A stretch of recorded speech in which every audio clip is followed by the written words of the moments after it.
Alright guys, welcome to another beer review, and today we're delving once again into Beer 52's Can of the Year box, and we're looking today at the Wild Beer Company's Nebula, which is a hazy New England style IPA.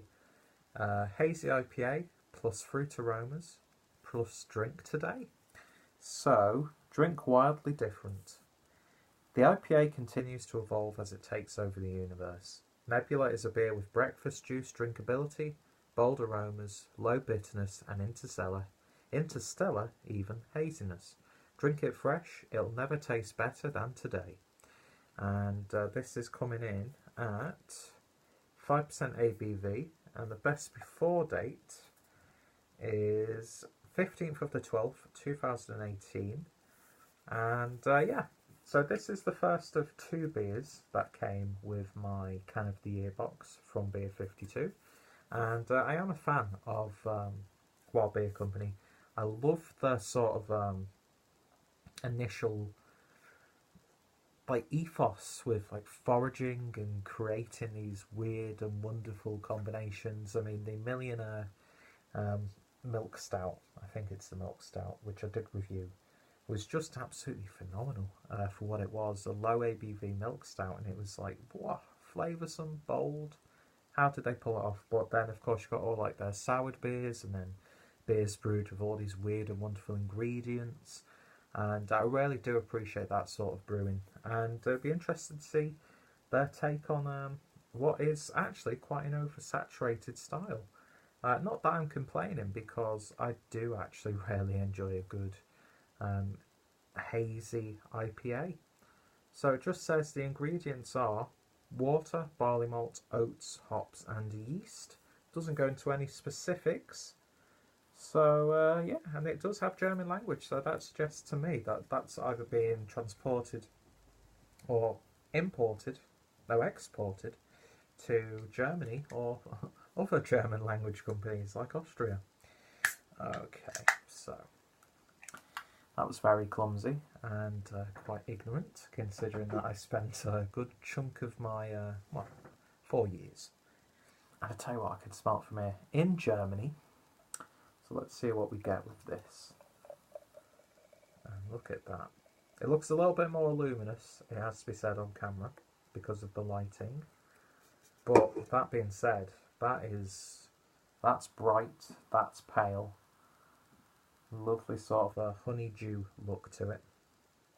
It's a little bit lighter than some of the other ones that I've had, but it's still, you can't see through that at all. It is still dense. It's got that sort of chewiness about it as well. Reminds me of mango juice, but watered down slightly with a lemon cordial almost.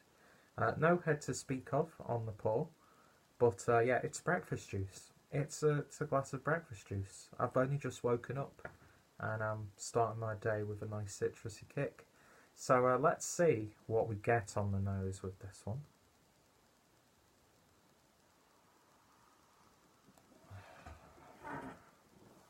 The aroma always gets me on these beers. It really, really does. And this is another fine example of it. There's a little bit of tartness in there. It reminds you of, I can't remember what flavour it is, but it's like the green starburst, which I always find has that little bit of a tartness to it. Not too much, but then again, it's got that sort of very dank bulb of garlic roasted with some onion, and it's all caramelised, and it's sweet, and it's sticky, and it's gooey. But then you get lovely lemon, pear drops. It's got that sort of 80s, 90s childhood sweet confectionery edge to it. But yeah, jelly sweets, ranches fruit pastels, starburst, citrus fruits, tropical fruits.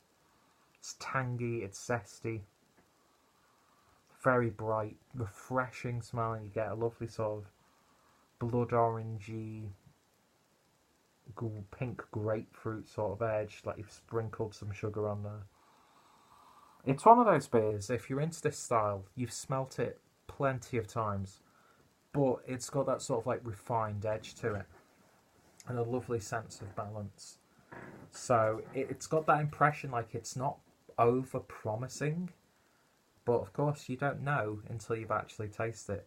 What I will say is it smells absolutely wonderful. So let's give it a taste. Cheers, guys.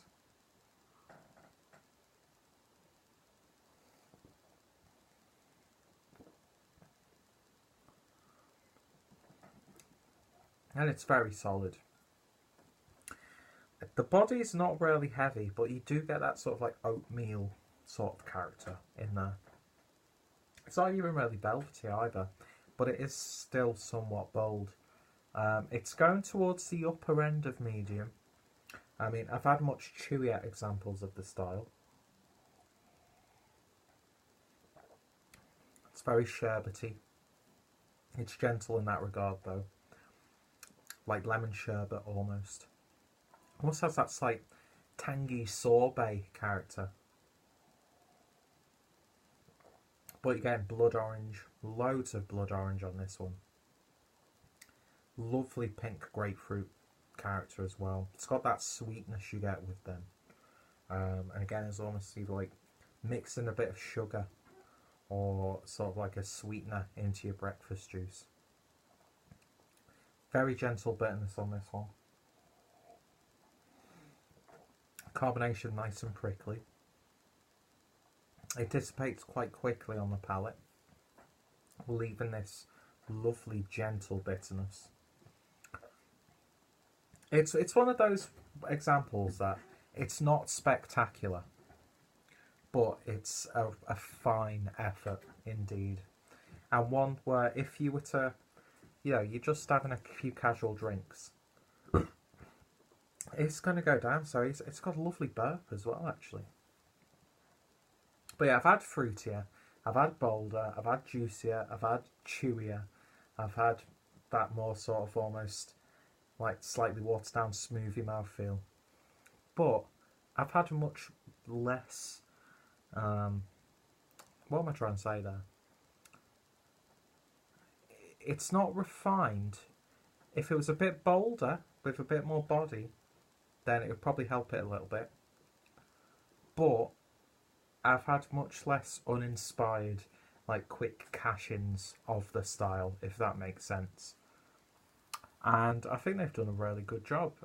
It's sort of almost, I'll say this, I've only had like a handful of their beers, but from what I've seen that's been released, it sort of breaks away from the norm that they usually do with these like sort of quirky, foraged sort of beers. And I think they've done a really good job, actually. It's one that I would happily drink again. And I've just, well, about an hour or so ago, did the Dutty from the box also, which suffered from being too light on the body. And I think this is a nice step up, but it could still, it's got the potential, it just could still be a little better. That's all I'm going to say. I'm not going to take too much away from it because it's a lovely beer. It's lovely and gentle, slightly tangy. I think that's what's going for. It's that sort of, not puckering, but it's got a tanginess and a sherbety sorbet sort of feel to it. So with it all in the glass, it might actually be a little bit bolder. So we'll take one more sip. And I'm trying to be as quick as possible because I've got Craig waiting for me. So we can go live, which we were meant to go live when me, Harry and Rob and then Stuart joined, but we just end up talking. So yeah, it's got a little bit more vibrant now that it's all in the can. Bottle, a glass. Get there in the end, Peter. Put your teeth in. Flavour doesn't really change. It's got maybe a little bit more of a pear character, almost. I think lactose would be really good in this, to give you that sort of like pear, peachy yoghurt, almost. I think it just needs that one little thing just to lift it a little bit. I was saying it's really nice because it's nice and rounded and balanced, but I think there just needs to be one sort of like flavour profile just pushed a little further, and I can't put my finger on. I don't think it needs to be more bitter. I like the bitterness of this. Maybe just a bit more of like a tropical fruit flavour. that's probably what would help lift this beer. But I'm not going to bash it too much because it is lovely. It's got the appearance, the aroma is gorgeous, and the flavour itself is it's nice, it's solid. So I could happily give that an 8.5 out of 10. I'd happily have like a full 24 pack of that. If someone gifted me a 24 pack of that beer, I'd be, you my friend are amazing. You take 12 for yourself, and I'm going to enjoy these. And with the weather that we've been having every couple of days, that's going to go perfectly well. So yeah, 8.5 for Wild Beers Nebula. If you've tried it, let me know your thoughts and opinions down below. Of course, check out my wild beer playlist, because there are a few beers in that playlist now. Check out my Haze for Days playlist as well for more examples of the style that's just taken like people's hearts by storm, if that's not the proper saying. But yeah, and check out Beer 52. This is shaping up to be a really solid box once again, and I'm looking forward to trying the other beers. So yeah, I'll probably end up doing a blog in terms of the can of the year aspect of this box. It's quite hard because not everyone gets the same beers. There are some beers that I would have liked to have had in this box, like the Manscott Hop, primarily because Harry from Blue Nose Beer Reviews named the beer. But yeah, very, very nice, and that's going to definitely hit the spot. So if you've tried it, let me know your thoughts and opinions. Are you a fan of the style? Are you a fan of the brewery? If you want to get yourself a nice cheap box of beer from Beer 52, my referral link is in the description. And of course, more importantly, if you've enjoyed this beer review, then I hope you'll join me next time for another one. And of course, if any friends and fellow beer tubers have reviewed it, their links will be included. Anyway, I think I've left Craig hanging for way too long now. So yeah, thank you for watching. I shall hopefully see you all later. Cheers.